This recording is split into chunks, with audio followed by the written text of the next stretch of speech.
The movie begins with Ben Shaw and his wife Jane, a newlywed couple, traveling to Japan for Ben's photography assignment. Ben is an established photographer, and Jane is excited about the opportunity to explore a new country together. Their chemistry is warm, and they seem deeply in love, setting up a hopeful tone for their relationship. While driving through a dark, remote road in Japan at night, Jane is behind the wheel, and Ben is resting in the passenger seat. Suddenly, Jane sees a young woman standing in the middle of the road. She panics and swerves to avoid hitting her, but the car crashes into a tree. When they regain their composure, Jane insists that they hit someone. However, when they check the area, they find no sign of the woman or any evidence of an accident. The couple is shaken but relieved that no one appears to be injured.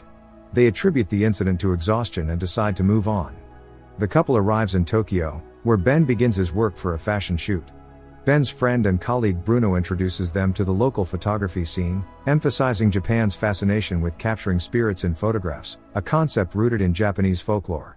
Jane begins to notice something odd in the photos taken since their arrival. A strange, ghostly blur appears in several images, often resembling a figure or a face.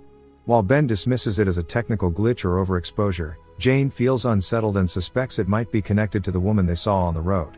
Later, Jane visits Ben at his photography studio to check on him.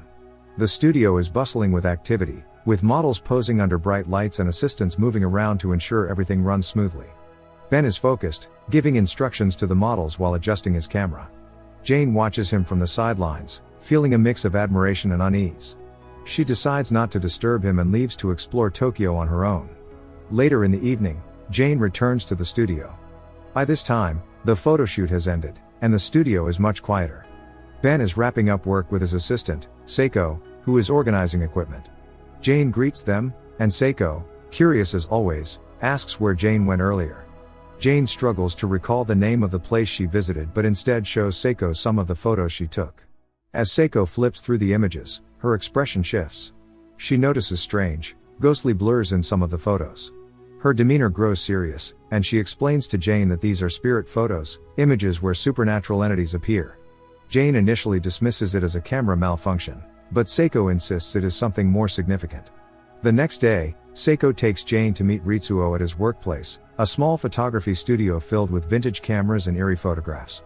Ritsuo greets them warmly but becomes intrigued when Seiko explains why they are there.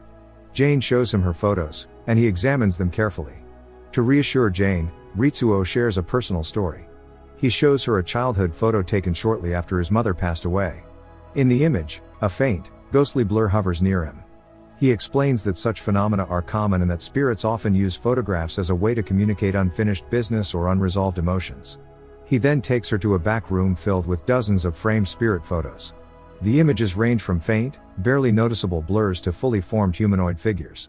Jane looks at them with a growing sense of unease, realizing the similarities to her own photos. Ritsuo explains that the spirits in these photos are often trying to send a message or warn someone about something. Jane leaves the studio feeling both curious and deeply unsettled. While Jane is with Ritsuo, Ben is conducting another photo shoot. As he adjusts his camera, he notices a woman standing in the middle of the set, partially obscured by shadows. Assuming she is a crew member, he asks her to move. When he looks again, she is gone. Ben is confused but dismisses it as a trick of the light. As he looks back, a blinding flash of light suddenly disorients him. In the overwhelming brightness, he hears a chilling voice accusing him of leaving her behind.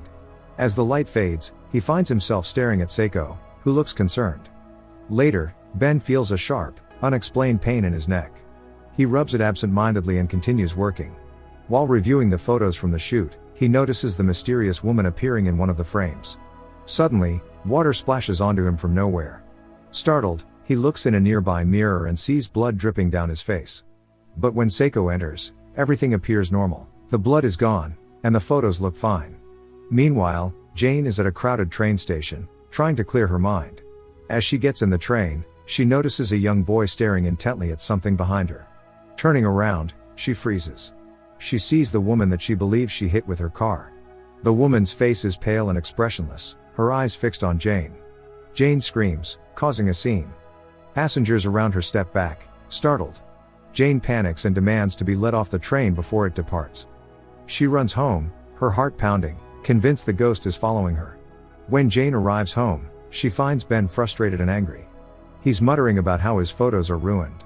Seiko, sensing the tension, quietly excuses herself, leaving Jane and Ben alone.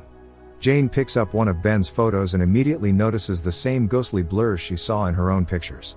She tells Ben about seeing the woman from the crash at the train station. Her voice trembles as she insists the ghost wants vengeance. Ben tries to calm her down, but his skepticism only frustrates her further. Jane accuses Ben of ignoring the obvious signs, but Ben refuses to believe they are being haunted. He insists it is all a coincidence or a result of their guilt over the accident.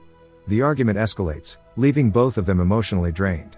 The next day, Ben visits a local clinic, complaining about the persistent pain in his neck. The nurse checks his weight and notes that he is losing weight rapidly. Later, while working in his photo room, Ben hears Jane's voice behind him. He feels her hand stroke his ear. He apologizes for their argument. Suddenly, his phone rings, and when he answers, it is Jane. Realizing the woman with him is not Jane, Ben drops the phone in terror. He stumbles into his photo room, where he sees the mysterious woman standing among his equipment.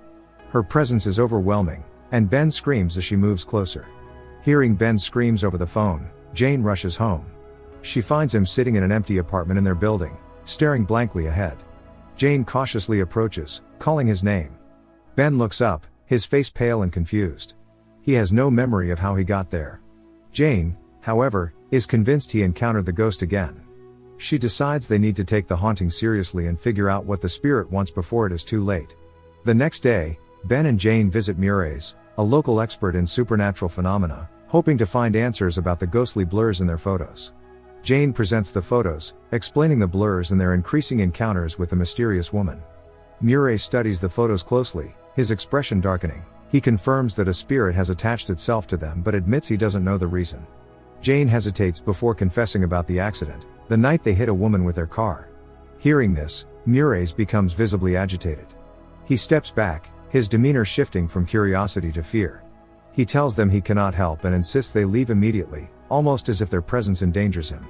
Confused and frustrated, Ben and Jane are forced to leave without answers.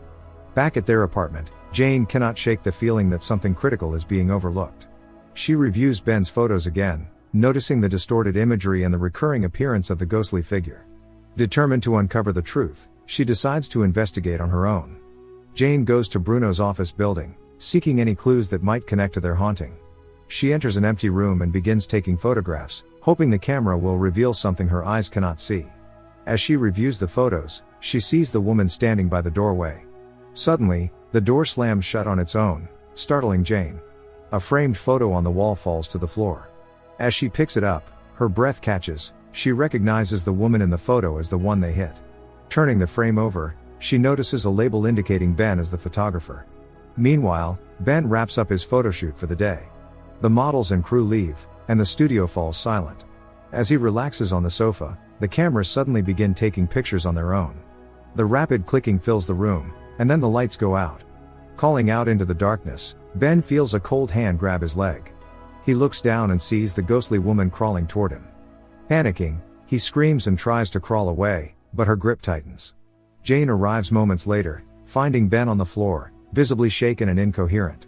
She helps him up and demands to know who the woman is, showing him the photo she found.